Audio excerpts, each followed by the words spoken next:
Thank you. And I call Neil Bibby to be followed by Gil Patterson. Thank you, Presiding Officer. I welcome the opportunity to speak in Scottish Labour's debate this afternoon about the need for open and transparent information and the challenges facing our National Health Service. I want to focus my remarks today specifically on the challenges facing the Royal Alexandra Hospital in Paisley, the hospital where I was born, the hospital where I've been a patient as a child and an adult, and where I've visited friends and family. A hospital, though, that has recently been in the headlines for all the wrong reasons, and a hospital where thousands of patients and staff have been badly let down and failed over recent months. As has been said already this afternoon, we should have full transparency and openness in our National Health Service. RAH patients want to know what has gone wrong and what will be done to fix the problems their health service is experiencing.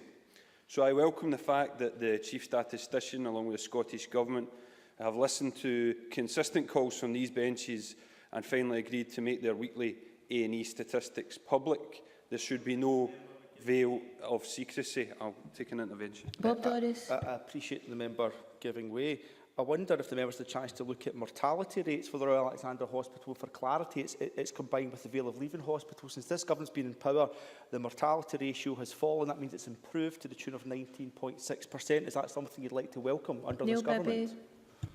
I know there has been issues about mortality rates at the Royal Alexandra Hospital, and I would welcome any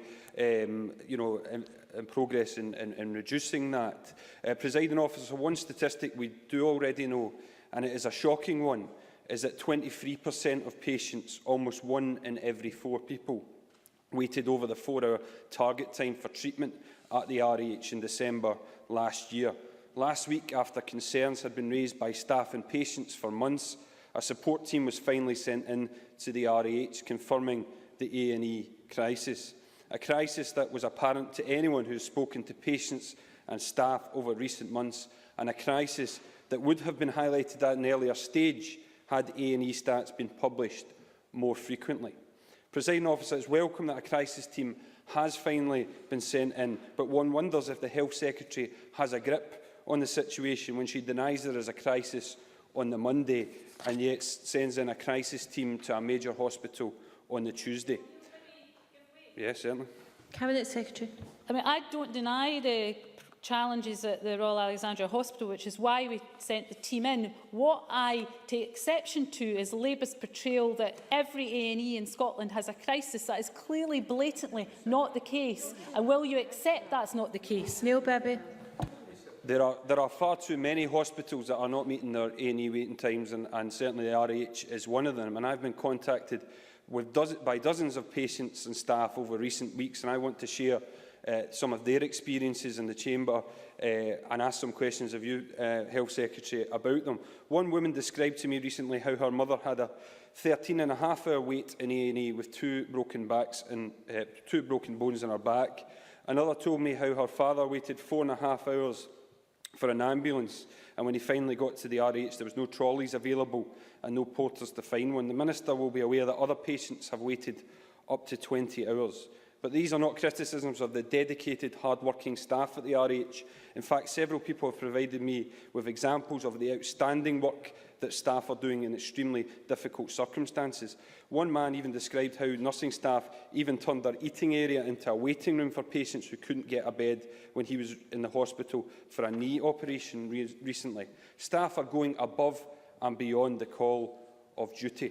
Presiding Officer, a significant number of questions on behalf of both patients and staff I have for the Health Minister, and given that she wants to be as open and transparent as possible, I hope she'll be able to answer these questions to RAH patients and staff. If not in her closing speech, I'd welcome a response in writing.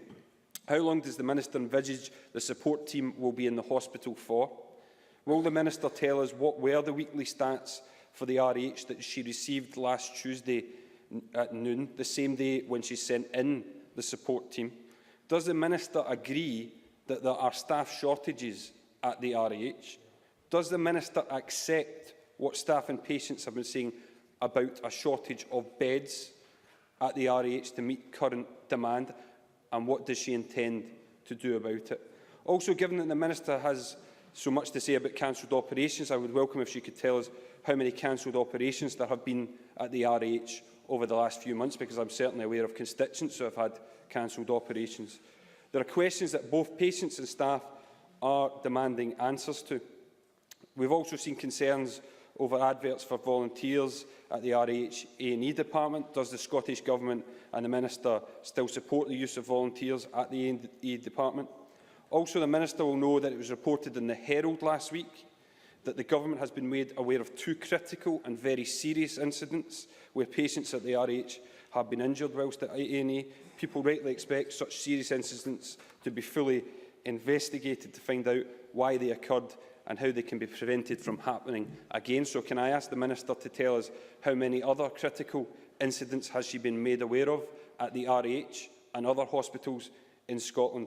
I hope the Minister will be able to respond to these questions. But my final question to the Health Secretary is a simple one. She's called on Jenny Mara to apologise.